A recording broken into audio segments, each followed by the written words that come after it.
اس سے اگلی سورہ سورہ الماعون ہے، یہ فکر آخرت پر بھی ہے اور حسن اخلاق پر بھی ہے۔ اللہ جل جلالہ فرماتے ہیں معون جو ہے برتنے کی معمولی چیزوں کو کہتے ہیں۔ انسانوں میں اور بالخصوص خواتین میں یہ عادت ہوتی ہے کہ وہ برتنے کی چھوٹی چھوٹی چیزوں پر بحث کرتی ہیں۔ نبی کریم صلی اللہ علیہ وسلم نے ایک حدیث میں فرمایا برتن، آگ،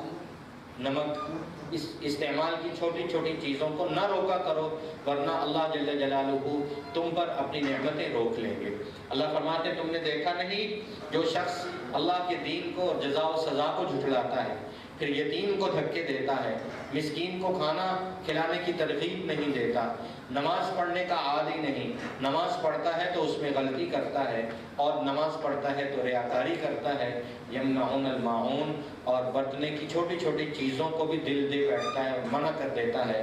یہ وہ لوگ ہیں جو اللہ کے عذاب میں مبتلا ہوں گے، اور ان کے لیے بھی آیت نمبر 4 کے مطابق جہنم کا سب سے دردناک وہ سزا ہے، فویل، ان لوگوں کے لیے بھی ویل ہے، یعنی سب سے کڑی سزا ہے۔